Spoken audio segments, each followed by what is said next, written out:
Hello, I'm going to show you how to make hydrogen gas out of water. Now, water has lots of hydrogen gas. The problem is the H2 is bound with O, oxygen. And once oxygen binds to something, it rarely lets go without some trouble. But we're going to show you how to separate the H2O into the hydrogen and the oxygen. So, the first thing you're going to need is a bucket, because buckets are good at holding water. Now, it could be any cheap plastic bucket, but it really has to be plastic. It cannot be made out of metal. I need to make that really clear. A metal bucket will not work. If you've got a wooden bucket, that's really weird. Plastic, doesn't matter where it's coming from, but it does need to be plastic, okay? So, what else are you gonna need? Well, you're going to need a power source, a DC power source. You can't just use electricity coming out of the wall, that's AC, you need DC. Now you can either get that from batteries, but batteries tend to run out of power, you have to recharge them or buy new ones, they get kind of expensive. I recommend a slow charger. This is a slow charger. You can buy it at an auto parts store. They're used for charging batteries. If you have the old charging cable from a laptop that's long ago broken, you can cut that and splice that. I'm not going to show you how to do that, but it can be done. There are other ways you can get DC currents, but this is a good one. And I also like the fact that I can control the voltage. There's some switches up here somewhere. Yeah, there they are. Sometimes I want to do that. So that's something you're going to want. In addition, you're going to need some wire you don't care about, and I also recommend a really lightweight piece of wire with some alligator clips on it. That's going to be handy. You need a drill. You'll see why. And you'll also need some salt. And the reason why is pure water does not conduct electricity very well. You need to add salt to it to make it conduct better. And you're going to need a lot of salt because you're going to use a lot of water, okay? In addition, you're going to need some kind of an electrode. You can buy these store-bought ones on Amazon or from any kind of science supply store. I've been having issues with these lately, so I'm actually going to build my own electrode using a teeny tiny piece of platinum wire that's in there so I don't lose it. So we have these options here. I'll discuss those options more later. And of course, if you're going to use a tiny piece of wire, you're going to need a little model glue. And I think that's just about covered everything. Oh yes, you're going to need not just water, but you're also going to need the bottle. Because as you make the hydrogen gas, you're going to need to trap it in something. Ah yes, and there's one last thing, and it's not here. Ah, here it is. Almost forgot. A funnel. You'll see why. But that's pretty much it. Some wires, slow charger, and a funnel. I'll see you in the next shot. Bye-bye. Well, I mean, not bye-bye. I'll see you in the next shot. All right, so our first step is to take our bucket and we're going to want to drill a hole into the bottom. Now, you want to use the smallest drill bit you can because in this case it's a tiny bit of wire and you don't want the hole to be any, much bigger than it has to be. You want it close to the bottom because since it is a very thin piece of wire, you don't want to have a big wire dangling a big distance, which will add weight. But you also don't want it so low where debris building up in the bottom is going to cover it. So I'm aiming about 1 inch from the bottom here. And I'm going to drill. Now, I don't want to go completely through. I just want to go through just enough. Oops, well, I went completely through anyway. Smallest hole possible.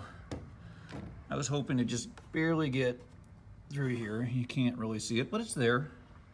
Now, I'm going to take the wire. Here's the packaging with the wire. And inside we got this little thing. And inside that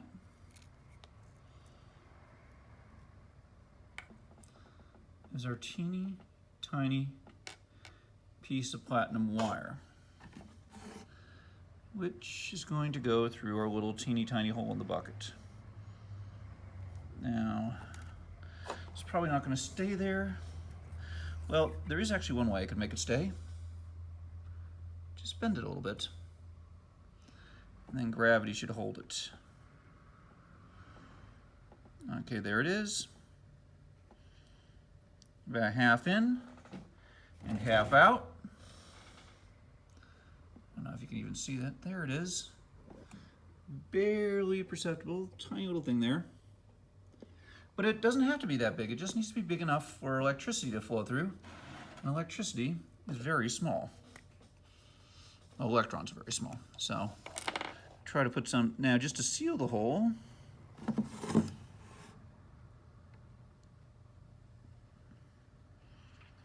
put a little model glue around the spot. Maybe twist it some. Now, by the way, with these things, I'm going to recommend you leave it overnight. And the reason why is you want it to dry. In fact, pretty much every stage of construction of the actual chamber itself, I recommend leaving it overnight.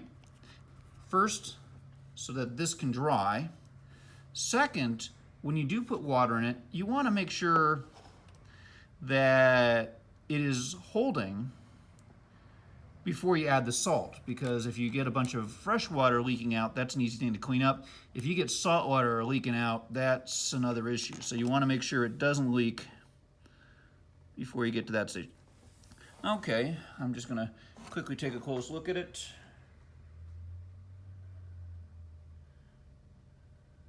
Okay, looks good. I may have to add more to it, but we're going to leave that overnight. And of course, you won't have to wait overnight because this will be edited together with what I shoot tomorrow. So, see you in the next frame.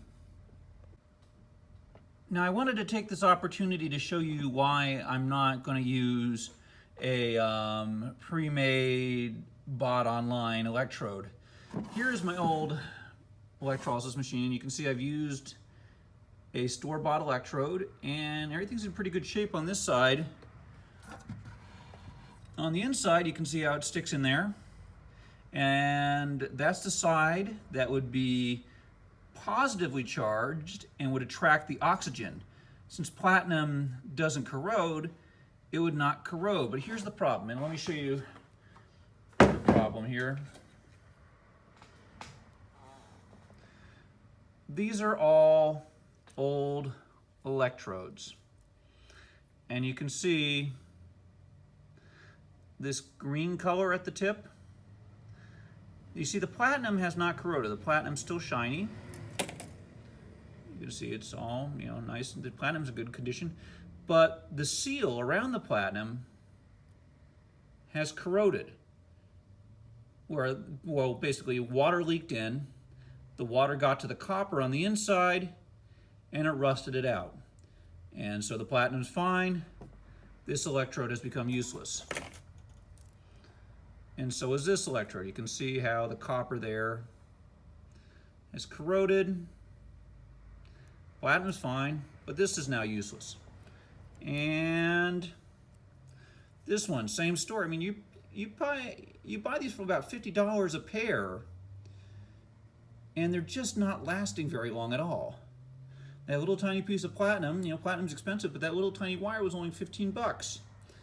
And I just basically saved these to show you, and when I'm done with this video, I'll probably just break this and try to save what little platinum's there. But, you're welcome. If you only need it to last for a short period of time for a demonstration, sure, and money's no obstacle, go ahead. But I just got tired of doing this, so I'm using just a piece of wire and I'm creating my own electrode with it. So anyway, there you are. I just wanted to show you that. On with the creation. Okay, so I have the bucket here. That little tiny piece of platinum has been sealed, and the glue that I used to glue it has had over 24 hours to harden. Now it's time to test to make sure it's actually waterproof. You really do want to test this pretty thoroughly, and the reason why is because in addition to making hydrogen gas, this is going to make another byproduct, which is bleach. And by the way, if you're wondering, this is how they make bleach. But if it's leaking, we don't want bleach leaking all over our lab now, do we? So, start out by adding some water.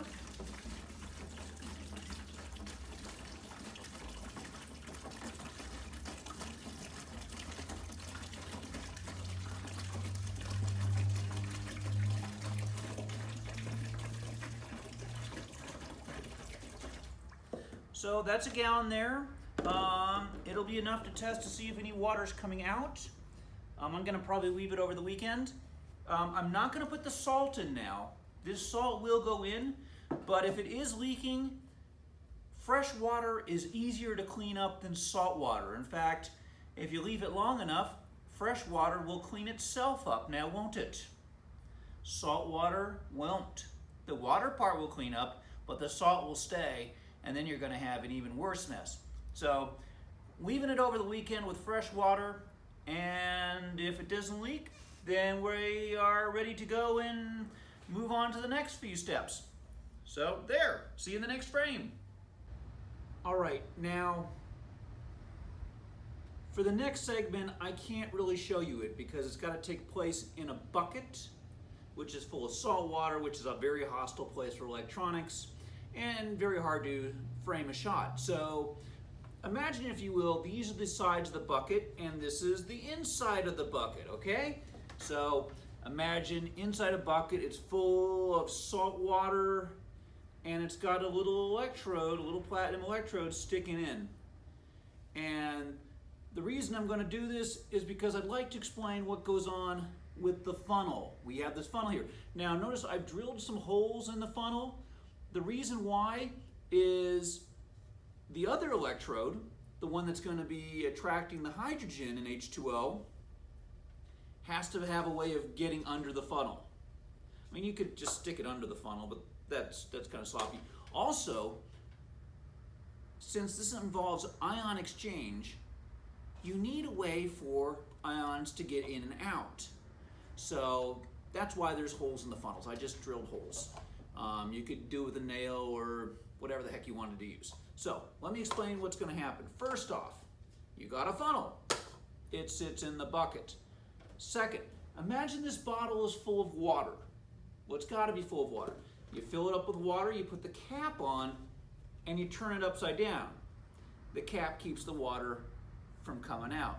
So you're going to get up here, you're going to lower this into the water, taking a watch off if you happen to be wearing a watch, because this is going to be pretty nasty for electronics. And then once the mouth of the bottle is in the water, you unscrew it and set the bottle on the funnel. See, if you didn't have holes in it, there would be no way for anything to get in and out of the funnel, and that is an issue. So you got the funnel set here. Now, take your piece of wire. You stick that in the bucket. Now, when you run current through the system, when you run the electricity through, you're going to get oxygen bubbles at the platinum side, and you're going to get hydrogen bubbles at the other side. Now, by the way, it can be made of pretty much any metal, because as long as it's got a charge on it, it's not going to corrode, because it's not going to attract oxygen. It's going to repel oxygen. So as long as the electricity is on, even though it's in salt water, it's not going to rust. You stick, now since the bubbles are going to form at the exposed piece of the wire, you stick the exposed piece of the wire into the funnel. So you have wire coming from the outside on the -1, positive electrode coming through the side of the bucket. And what's going to happen is the hydrogen gas is going to start forming at the end of that wire. The bubbles are going to rise, the funnel catches them, and they will go up. And as the bottle starts to fill up with hydrogen, the water will go down, go down, go down, go down. Now, if you started out with an empty bottle, for one thing, it's going to want to float around. For another thing, an empty bottle isn't really empty, it's full of air. Now you're mixing hydrogen with air prematurely. It's probably not going to explode, but what probably will happen is your hydrogen will start combining with the air and turning itself back into water. Hydrogen is not the most stable stuff on Earth, but that's why you want to start out with a big bottle full of water. As the gas bubbles go in, the water drains out, and you can stop whenever you have the amount of hydrogen you want. By the way, if you're doing this with rockets, I don't recommend a bottle like this. This bottle is not designed to take that kind of pressure. I'm going to use this bottle for a totally different experiment that does not involve rockets. Just saying. So, in case you're wondering, that's what's going on in the bucket. Is you got the platinum electrode, and you've got the other one where the hydrogen is going to collect. And that's just how you collect your hydrogen, okay? I hope you've enjoyed it, and I'll see you in the next shot. All right, hello. So the platinum wire is in, the water level is up. It's been sitting there for days, and it doesn't seem to be leaking at all. So I'm going to take a chance and add the salt. Now, one thing I will tell you, it does take a lot of salt. The saltier the water, the better the electricity will flow through it, the better it will conduct electricity because you'll have more ions.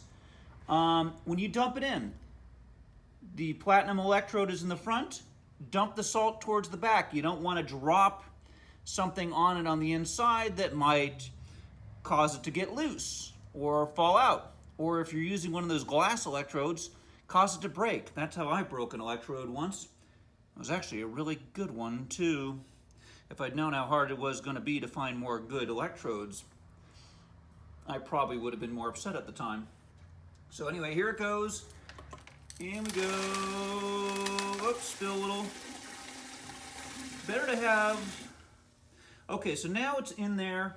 And before I go to the next step, I'm going to let it sit there for a day or two. For one thing, the salt needs time to dissolve. But for another thing, salt water has slightly different chemistry than fresh water. Okay, the fresh water did not dissolve my sealant, which is just, well, it's like this Gorilla all-purpose glue. But salt water has different chemistry. So maybe salt water will dissolve something that fresh water does not. So just to be safe, let's let this sit a few days, and if salt water isn't causing it to leak, then we know we're good and we're ready to start making hydrogen gas in the very next shot. Well, not the very next shot, but very soon.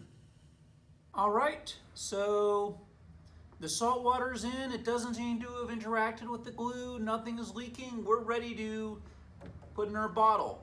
Now, the first thing you want to do is remove your watch, because unless you got a dive watch, the salt water is going to break it pretty darn quick.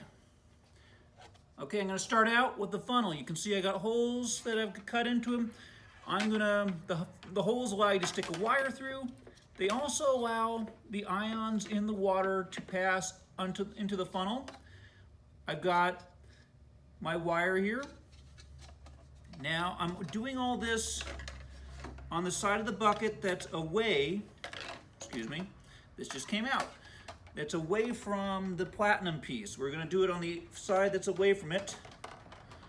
I've got the wire that is stuck through the hole to make sure that it's under the funnel. And now for the big thing. Unscrewing the cap.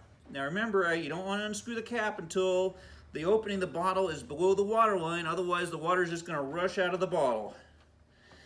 And now if I can just get it on the funnel.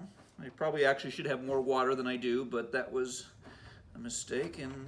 But I still have enough, and there we are. The bottle is now balanced on the funnel. And we're ready to hook up the wires. I'll see you in the next shot. If I can turn it off without getting salt water on some of my electronics. Things you gotta do for science.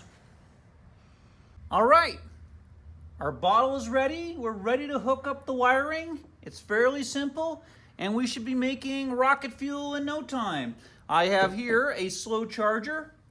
I'm gonna turn it up to 12 volts. It doesn't matter, it's not plugged in yet. And frankly, until everything's hooked up, you really don't wanna plug it in. The anode, the negatively charged terminal for the slow charger, is attached to the wire that is under the bucket. That's where the hydrogen gas will form. I want to try to put this in such a way that it doesn't touch anything that could short it out. You must avoid having these wires cross, and I usually put something to hold them in place. You don't want them to touch outside the bucket. You don't want them to touch inside the bucket. Now remember I said we should have like a little tiny alligator clip? Couple things. This is going to be positively charged. It's going to attract oxygen inside the bucket. It's going to attract oxygen out here in the air. That's also why there's no clip here. It's already rusted away. It's long gone.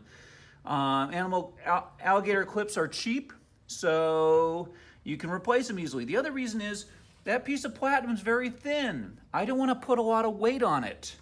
So by using an alligator clip, I'm not putting any weight on it, so I don't have to worry about tearing the platinum wire or pulling it out of the bucket and causing a big leak. So we have our cathode, we have our anode, and now it's time to plug the thing in, and we should get hydrogen gas. So it's plugged in.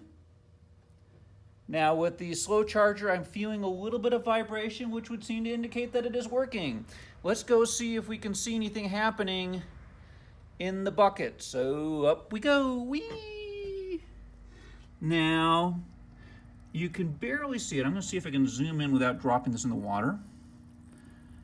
You can see a bit of clouds of oxygen coming off the platinum wire. That's actually looking really good, by the way.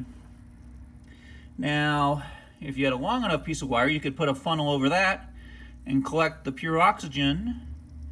I'm just going to let it vent into the air because, after all, oxygen is fairly harmless stuff and ain't going to hurt us. There it is. There's the oxygen coming off that. Now let's take a look. Now hopefully you can see there are bubbles collecting at the top here. Those bubbles weren't there before. It is hydrogen gas. It's not a fast process. On the other hand, this is using very, very little energy. But it is coming. And sometimes you gotta check if the wire is not, you can see how the wire is inside the funnel. Sometimes, you're moving things around, the wire comes out of the funnel and you're making hydrogen gas, but it's all just going in the air. That's not the case here, but there should be hydrogen gas. It should be coming up. And I don't think that the camera is really picking it up, but yeah, that's what these bubbles are. They're forming, and eventually, as the more and more hydrogen collects in the bottle, the water will be displaced and the water level will go down, and when the water's all gone, then you know the bottle is full of hydrogen. But you have to process it. It takes a little while. But anyway, there it is. It is working, and I hope you've enjoyed this video. And there's one other thing to think about. Here we go. You notice the bottle's just kind of bouncing precariously on the funnel. I recommend using a bottle. Actually, probably a bigger bottle would be better. The idea of putting this empty soda bottle here is that it fills the space. So if the bottle falls over, it's got, it's less likely to fall over, and if it does fall over, it's not going to move around as much, so you're less likely to cause a serious problem. But there we are. We are making hydrogen gas. Wish there was a better way for you to see it, but I'll probably make another video when this thing is full. Oh yeah, there you can see. You can see some bubbles coming up there. It is a slow process. Now I could increase the voltage. That would increase this more, but it is It takes time, but it will add up. Surprised it's actually not going faster because the oxygen was looking so good. I have no explanation for it. Anyway, it is bubbling, it is working. I will, well, there you go. I might have another frame and I might not. If not, I hope you enjoy this. It usually takes a few days to fill up a bottle this big, especially if you're only running at 12 volts. Now, if you increase the voltage, obviously it'll go faster, but don't use AC. Don't try to plug it directly into the wall, okay? Thank you very much, and have a nice day. Bye-bye. Okay, it has picked up speed. I don't know I was going slowly before, but now you can see that there are bubbles of hydrogen gas. Oh yeah, that was a big one. Rising up into the bottle. I really have no idea why I was going so slow before, but yes, that is hydrogen gas being created, and thanks to the funnel, being created thanks to the electrical current, and thanks to the funnel, it is being collected in this water bottle. The bubbles are growing, and eventually the entire upside down water bottle will be filled with hydrogen gas. All right, so I've been making hydrogen gas, and I thought I'd put this on the end of the video. Now, this bottle has got hydrogen gas in it. It's not completely full. What I'm doing now is I pulled it out, letting air in. Because in this case, for what I'm about to do, I don't want pure hydrogen gas. I want some air in there because air's got oxygen. So water goes out, air goes in. Water goes out, air goes in. Now, by the way, be careful not to get it on your clothes. It does have bleach. Remember, that's a byproduct. So mix it up a little. And there it is. And stand back. Air protection is advisable. Yeah, this also, I had some hydrogen, put some air in. Remember, ear protection, eye protection. But yeah, the hydrogen machine works. It works. See? Told you it works. I hope you enjoyed it. I hope you're able to make one. If you have any questions, just leave me a comment. I try to get back to people within 24 hours. So there you are. Am I shouting? I think I'm shouting. Anyway, thank you very much. Bye-bye.